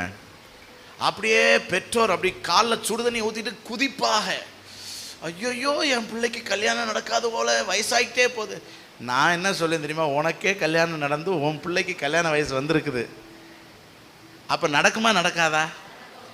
கவனிங்க, ஆதாமுக்கு யார் பிதாவோ அவர் தான் நமக்கும் பிதா. ஆதாமுக்கு யார் ஏற்ற துணையை உண்டாக்குவேன்னு சொன்னாரோ அவர் தான் நமக்கும் ஏற்ற துணையை உண்டாக்குவார். அவர் 20லேயும் உண்டாக்குவார், 30லேயும் உண்டாக்குவார், 40லேயும் உண்டாக்குவார். ஏங்க, நமக்கு துணையே எப்போ தான் தேவை? 40 வயசுக்கு மேலே தான் தேவை. சரி, அதுக்கு முன்னாடி சில வேலைகளுக்காக நம்மளை ஆண்டவர் 20 வயசுல என்ன செய்கிறாரு? சேர்த்து வைக்கிறாரு. சந்தோஷம்தான். ஆனால் அவருக்கு தெரியும் நம்மளை எப்போ சேர்த்து வைக்கணும்னு. புரியுதா? இப்போ இவனுக்கு அதனால் இப்படி அவசரப்பட்டுக்கிட்டே இருப்பாங்களா? நான் சொல்லுவேன், கொஞ்சம் பொறுமையாக இருங்க, திடீர்னு நடந்துடும். ஆமாங்க, இப்பெல்லாம் பார்த்தா புள்ள குட்டிகளோடு இருக்குதுங்க. எப்படி அமைஞ்சது, எப்படி நடந்துச்சு, எப்படி பிள்ளை வந்துச்சுன்னே தெரில. காலங்கள் என்ன செஞ்சிருது, ஓடுது. கவனிங்க, சடனாக நடந்துடும். ஏன்னா அவருக்கு தான் டைம் தெரியும். நமக்கு பிரச்சனை என்னன்னா, நமக்கு டைம் தெரியல, டைம் அவர் சொல்லவும் மாட்டார். ஏன்னா சொல்லிட்டாருன்னா தான் பொறுமையாக இருக்க வேண்டிய அவசியம் இல்லை. இப்போ ஆண்டவர் நம்மகிட்ட எதிர்பார்க்கிறது என்னன்னா பொறுமை. சோத்திரம் பண்ணிக்கிட்டே இருக்கணும், அவ்வளோதான். அதனதின் காலத்தில் எல்லாவற்றையும் ஆண்டவர் என்ன செய்வாராம்? நேர்த்தியாய் செய்வார். கவனிங்க, சமீபத்தில் ஒரு சம்பவம் நடந்துச்சு. அப்போ அந்த விசுவாசி சொன்னாங்க, பாஸ்டர் 4 மாதம் இதுக்காக நாங்கள் போராடுறோம், ஆனால் 4 மாதம் கழிச்சு இப்போ திடீர்னு அற்புதமாக நடந்துருச்சு. அதாவது என்னென்னா கர்த்தர் செஞ்சார் இந்த காரியத்தை. யார் செஞ்சா? இப்போ எனக்கு என்ன கேள்வினா, இந்த கர்த்தர் ஏன் 2 மாதத்துக்கு முன்னாடி செஞ்சுருக்க வேண்டியதானே? இல்லை, எப்படினாலும் அவர் தான் செய்யணும். ஏன் இன்னைக்கு செஞ்சால் என்ன, அதை கொஞ்சம் அட்வான்ஸாக செய்ய வேண்டியதானே நம்ம கேட்போம். ஆனால் அவர் அட்வான்ஸாக செய்ய மாட்டார். அவர் செய்ய வேண்டிய நேரம் தான் செய்வார். இதுதான் ஒரு கேள்வி. ஏன் பாருங்க, இஸ்ரவேல் ஜனங்களை 4 நாளில் போய் சேர வேண்டியது. பெலிஸ்திய தேசத்தின் வழியா போனால் எத்தனை நாளில் போய் சேர்ந்துடலாம்? எத்தனை வருஷம் சுற்றி கூட்டிட்டு போனாரு? 40 வருஷம். ஏன் அப்படின்னு கேட்டீங்கன்னா 3 காரியம் இருக்கு. ஒன்று என்ன தெரியுமா? எல்லாவற்றுக்கும் கர்த்தர் ஒரு காலத்தை என்ன செஞ்சிருக்கிறார், வச்சிருக்கிறார். அதை நான் ஏற்கனவே சொல்லிட்டேன். 2வது, தேவனுடைய கிரியைகளை இந்த உலகம் என்ன செய்யணும், காண வேண்டும். தேவனுடைய கிரியைகள் இப்போ இந்த 40 வருஷத்தில் எவ்வளவு தேவனுடைய கிரியைகள் இருக்குது. அங்கே வானத்தில் இந்த மன்னா விழுந்துச்சு, கண்மலையிலிருந்து தண்ணீர் வந்துச்சு, காடைகள் வந்து குவிந்தது, அமலேக்கியருக்கு விரோதமாக யுத்தத்தில் அவங்க ஜெயம் எடுத்தாங்க. ஏன்னா அவர்கள் கால்கள் வீங்கலை, வஸ்திரம் பழமையாகலை, செருப்பு பியலை. 4 நாளில் வந்திருந்தா இதெல்லாம் ரெக்கார்ட் ஆயிருந்திருக்குமா? பாருங்க, நம்ம வாழ்க்கையில் ஒரு சரித்திரம் எழுதப்பட வேண்டும். நம்ம திரும்பி பார்த்தா ஒரே அற்புதமாக இருக்கணுங்க. அப்படின்னா கர்த்தர் நடத்துகிறாருன்னு அர்த்தம். இப்போ உங்களை நான் சொல்கிறேன்னு வச்சுக்கோங்களேன், சிஸ்டர் எந்திரிச்சு ஏதாவது ஒரு சாட்சி சொல்லுங்கண்ணா. என்னத்தை சொல்ல அப்படின்னீங்கன்னு வச்சுக்கோங்களேன், கர்த்தர் உங்களை நடத்தலை. சொல்கிறேன் பாஸ்டர், அன்னைக்கு பார்த்தீங்கன்னா அப்படின்னு நீங்கள் ஆரம்பிச்சிங்கன்னு வச்சுக்கோங்களேன், உங்கள் வாழ்க்கையில் நிறைய அற்புதங்க. எத்தனை பேர் திரும்பி பார்த்தா எனக்கு நிறைய அற்புதம் இருக்குன்னு சொல்கிறவங்க ஒரு அலையில சொல்லுங்க பார்க்கலாம். அப்போ உங்களை கர்த்தர் நடத்துகிறாரு. கண்டிப்பாக உங்களை நல்லா சுத்த விட்டுருப்பாரு. அப்படி சுத்தினா தான் நமக்கு தேவனுடைய கிரியைகளை என்ன செய்ய முடியும், காண முடியும். 3வது, ஏன் ஆண்டவர் இப்படி லேட் பண்ணுறார் அப்படின்னா, அவரோடு இருக்கிற உறவு வளர வேண்டும் என்பதற்காக. அவர் தான் கேட்ட உடனே கொடுத்துட்டா தான் நம்ம டாட்டா பை பை போட்டு போயிடுவோம்ல, உட்கார மாட்டோம்ல. ஆண்டவர் என்ன சொல்லிடுவார், உட்கார்றா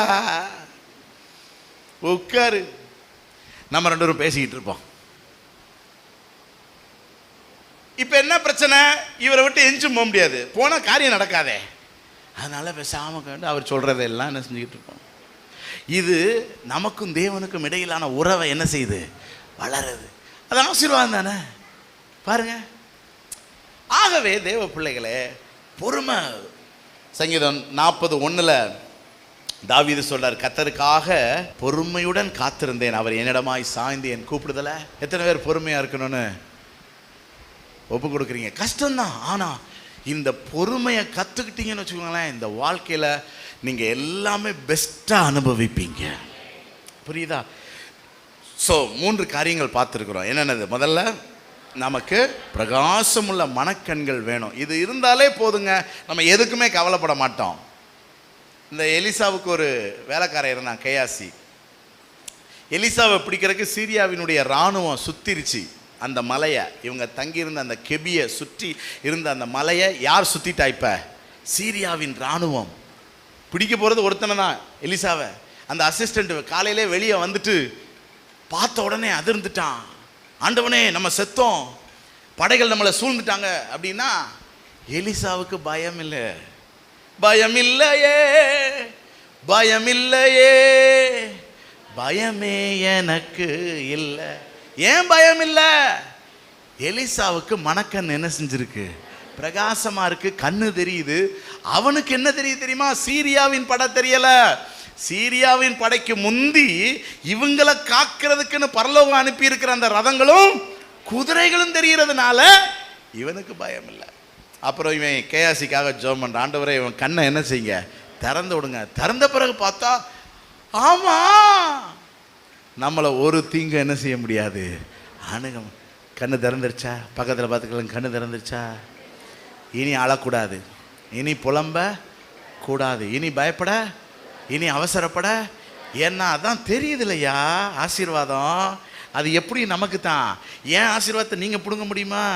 உங்கள் ஆசீர்வாதத்தை நான் பிடுங்க முடியுமா? ஏன்னு சொல்லுங்க பார்க்கலாம். உங்கள் ஆசீர்வாதம் என் கண்ணுக்கு தெரியாது, என் ஆசீர்வாதம் மட்டும்தான் என் கண்ணுக்கு தெரியும். அப்போ எவ்வளோ சேஃபு. இப்போ பாருங்கள், என் ஃப்ளாஸ்க் இங்கே இருக்குது, உங்கள் கண்ணுக்கு தெரியுதா இல்லையா? இதுக்கு சேஃப்டியே கிடையாது, எவனாலும் தூக்கிட்டு போயிடுவான். ஆனால் என் ஆசீர்வாதம் தான் இருக்கு, கண்ணுக்கு தெரியுதா? எனக்கு தெரியுது. 1,00,000 ஆத்மா எனக்கு தெரியுது. வேற சபை பாஸ்டர் திருட முடியுமா? முடியாது. என் ஆசீர்வாதம் அது எனக்கு தான். புரியுதா? அதனால கவலையப்படாதீங்க. ஒரு மாப்பிள்ளை இருக்கிறாரு, அதனால தான் நான் சொல்லுவேன், உங்களுக்குங்கிறது உங்களுக்கு தான். அவசரமே படாதீங்க. எவனும் என்ன செய்ய மாட்டான், தூக்கிட்டு போக மாட்டான். கண்ணு தெரியணும். 2வது விசுவாசம்.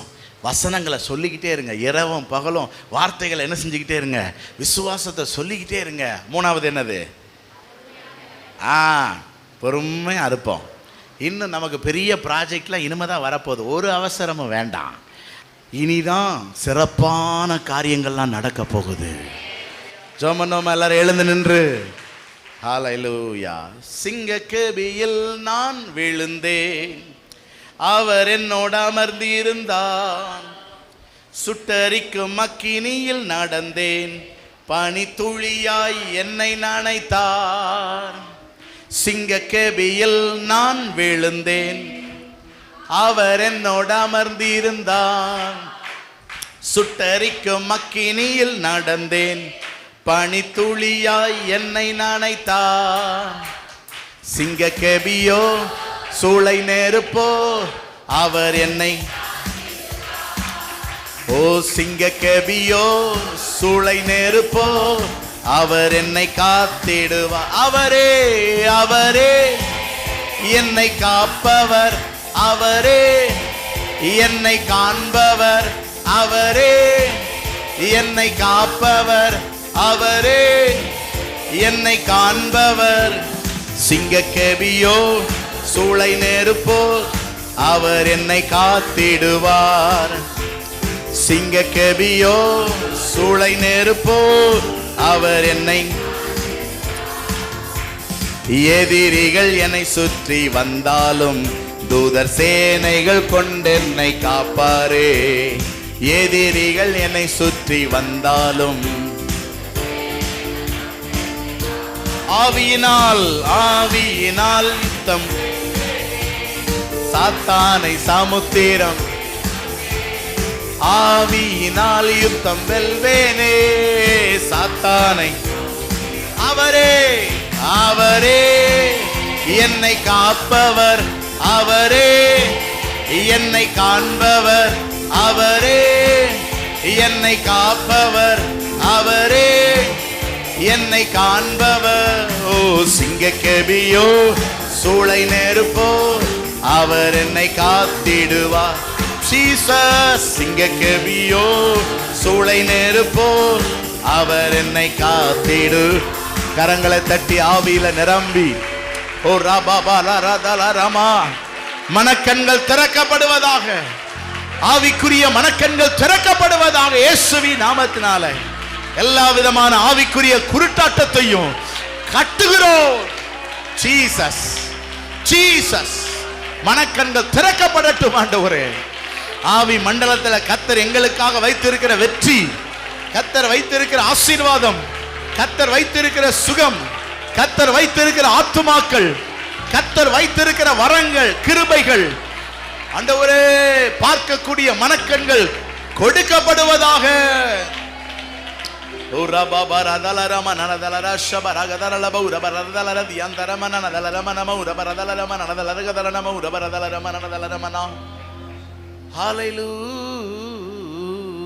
கவனிய, எவீர் வந்து என் மகா வியாதியா இருக்கிறா, வந்து சுகமாக்குங்க, ஜெபம் பண்ணுங்கன்னு சொல்லி இயேசுநாதரை கூட்டிட்டு போகும்போது லேட் ஆகுது. அந்த 12 வருட பெரும்பாடுள்ள ஸ்திரீயால தான் லேட் ஆகுது. சரி, எல்லாத்தையும் முடிச்சுட்டு கிளம்பும் போது வீட்டில இருந்து வந்து சொல்றாங்க, உம்முடைய மகள் மரித்து போனாள், போதகரை வருத்தப்படுத்த வேண்டாம், அவரை விட்டுட்டு வந்து காரியத்தை பாருங்க. உடனே இயேசு எவ்வளவு பார்த்து சொன்னார், பயப்படாதே, விசுவாசம் உள்ளவனாயிரு. பாருங்க, கண்ணில் என்ன தெரியுது? மரித்த மகள். ஆனா ஆண்டவர் சொல்றாரு, நீ உயிரோடு இருக்கிற உன்னுடைய மகளை என்ன செய்ய, ஆவிக்குரிய மனக்கண்கள்ல தரிசித்து எதை அறிக்கையிடு? விசுவாசத்தை அறிக்கையிடு. விசுவாசம் உள்ளவனாயிரு. சரி, என்ன நடந்துச்சு? போய் இயேசு கையை பிடிச்சி, சிறு பெண்ணே, எப்படி அதை ரியாக்ட் பண்றாரு பாருங்க. ஒரு தூங்கிக்கிட்டு இருக்கிற ஒரு பிள்ளை, அப்ப உலகத்துக்கு தான் அந்த பிள்ளை மரித்து போனது, ஆனா இயேசுவுக்கு அந்த பிள்ளை என்ன செய்யல? நான் சொல்றது உங்களுக்கு புரியுதா? உலகத்துக்கு தான் வியாதி, ஆனா கிறிஸ்துவுக்குள் நான் சுகமா இருக்கிறேன் என்கிறத நம்ம என்ன செய்யணும்? அறிக்கையிடணும். என்ன, நான் சொன்னேன்ல, அந்த சேகர் அப்படிங்கிற பாஸ்டர், அவர் வந்து ஆஸ்பத்திரிக்கே போக மாட்டாராம். அதான் வசனத்தை சொல்லி சொல்லி அவர் சொல்றார். அவருக்கு இப்போ எப்படியும் ஒரு 68-70 வயசு இருக்கும் கிட்டத்தட்ட. ஆமாம், அவர் சொல்ல, எனக்கு ப்ரெஷர் கிடையாது, சுகர் கிடையாது, கொலஸ்ட்ரால் கிடையாது, எதுவுமே கிடையாது, ஆள் நல்ல கெதியாக இருக்கிறார். இளம் வயதிலிருந்து இந்த வசனங்களை நான் சொல்லிக்கிட்டே இருக்கிறேன், அதுதான் என் மாத்திரை அப்படிங்கிறார். கொரோனா காலத்தில் கொரோனா ஊசி போட்டால் தான் சர்ச்சு நடத்த முடியும்னு சொல்லிவிட்டாங்களாம். இவரும் எவ்வளோ சொல்லி பார்த்துருக்கிறேன், நான் ஊசி போட மாட்டேயான்னு, கேட்கல. கூட்டு போய் ஊசியை போட்டாங்க. ஒரு வாரம் கழித்து உடம்பெல்லாம் வீங்கிக்கிடுச்சான். இப்போ உடனே வீட்டில் இருக்கிறவங்கெல்லாம் திரும்ப ஆஸ்பத்திரிக்கு தூக்கிட்டு போகிற பார்க்குறாங்க. அவர் சொல்கிறாரு, ஏப்பா, எனக்கு இந்த உடம்பு வீங்கினதே எதில் தான்? ஊசியை போட்டதில் தான். திரும்ப என்னை ஆஸ்பத்திரியில் கொண்டு போய் சேர்க்குறீங்களே, இதெல்லாம் சரி கிடையாது, விட்டுருங்க. எப்படியும் இருக்கிறேன், நீங்கள் விட்டுரு, நான் சுகமாக தான் இருக்கிறேன். பல நாட்களாக வீட்டில் வியாதியோடு இருக்கிறாரு. வந்து பார்க்குறவங்கெல்லாம், பாஸ்டர் என்னாச்சு உங்களுக்கு? இல்லை, ஒன்றும் ஆகலை, ஒரு மாதிரி இருக்கு. இல்லை, நான் நல்லா இருக்கிறேன். உங்களுக்கு என்ன வியாதி? எனக்கு வியாதியே கிடையாது, நான் சுகமாக இருக்கிறேன். அவர் சொல்கிறாரு, ஒரு முறை கூட என் வாயிலிருந்து வியாதியாக இருக்கிறேன்னு நான் சொல்லவே இல்லை. ஒரு வருஷம் 88 கிலோ இருந்தவர் 65 கிலோ குறைஞ்சிட்டாராம். அவர் சொன்னார், நான் சுகமாக இருக்கிறேன்னு தான் நான் சொன்னேன், நான் வியாதியை பேசவே இல்லை. தன்னால் ஒரு நாள் அந்த வியாதி ஓடியே போச்சு. தன்னால எனக்கு அந்த வியாதியினால ஒரு பிரச்சனையும் இல்லை. அதுக்கப்புறம் நல்லா ஆரோக்கியமாக இன்னைக்கு வரைக்கும் இருக்கிறேன். ஆஸ்பத்திரிக்கு போகல, மருந்து சாப்பிடல, ஊசி போடல, ஒன்றுமே செய்யலை. அப்போ கர்த்தர் நமக்காக தெய்வீக சுகத்தை ஆயத்தம் பண்ணி வச்சிருக்க. எத்தனை பேர் நம்புறீங்க? எத்தனை பேர் அதை எடுத்துக்கொள்ள போறீங்க? ஓ ஹல்லேலூயா. ஒரு விசுவாசத்தின் ஆவி நம்ம நிரப்பும்படி எல்லாரும் ஜெபம் பண்ணுங்க பார்க்கலாம். ஆண்டவரே, இனி அவிசுவாசமான சிந்தை இருக்கக்கூடாது ராஜா, அவிசுவாசமான வார்த்தைகளை பேசக்கூடாது ராஜா. ஆண்டவரே, விசுவாசத்துல என்னுடைய ஆசீர்வாதங்களை எடுத்துக்கொள்ளும்படியான கிருபை உண்டாவதாக. கடைசியா எல்லாரும் பொறுமைக்காக ஜெபம் பண்ணுங்க பார்க்கலாம். ஆண்டவரே, பொறுமையா இருக்கிற கிருபையை தாங்கன்னு கேளுங்க. எனக்கு ரொம்ப பொறுமையை தாங்கன்னு ஆண்டவர்கிட்ட கேளுங்க. சாந்த குணத்தை தாங்கன்னு கேளுங்க. அமைதலான ஆவி எனக்கு தாங்கன்னு கேளுங்க. ஹல்லேலூயா, ஹல்லேலூயா, ஹல்லேலூயா, ஹல்லேலூயா, ஹல்லேலூயா. நல்ல பிதாவே, ஆவி மண்டலத்தில் கர்த்தர்களுக்காக வைத்திருக்கிற ஆசீர்வாதங்களை சுதந்திரித்துக் கொள்வதற்கான ரகசியங்களை கற்றுக் கொடுத்ததற்காக ஸ்தோத்திரம். இந்த சத்தியங்கள் நம்முடைய பிள்ளைகளுக்குள் தொடர்ந்து கிரியை செய்யட்டும் ஆண்டவரே. ஒவ்வொருவரும் பெரிய பெரிய அற்புத சாட்சிகளை சொல்லி உங்களை நாமத்தை மகிமைப்படுத்த கர்த்தர் வருகிற நாட்களில் கிருபை செய்யுங்க ஆண்டவரே. இந்த உலகத்தில் இருக்கிறத விட பெஸ்டான நன்மைகளை ஆவி மண்டலத்தில் எங்களுக்காக வச்சிருக்கிறீங்க. பல நேரம் பிசாசு எங்களுக்கு இந்த உலகத்தில் இருக்கிற காரியங்களை காட்டி அதை கொடுத்து எங்களை திருப்திப்படுத்த பார்க்குறான். இல்லை, எனக்கு இனிமேல் உலக காரியங்கள் வேண்டாம், ஆவி மண்டலத்தில் எனக்காக தேவன் ஆயத்தம் பண்ணி இருக்கிற ஆசீர்வாதங்கள் எனக்கு போதும். அதை சுதந்தரித்து நாங்கள் வாழ்ந்திருக்க ஜெபிக்கிறோம். இயேசுவின் நாமத்தில் ஜெபிக்கிறோம் எங்கள் ஜீவனுள்ள நல்ல பிதாவே.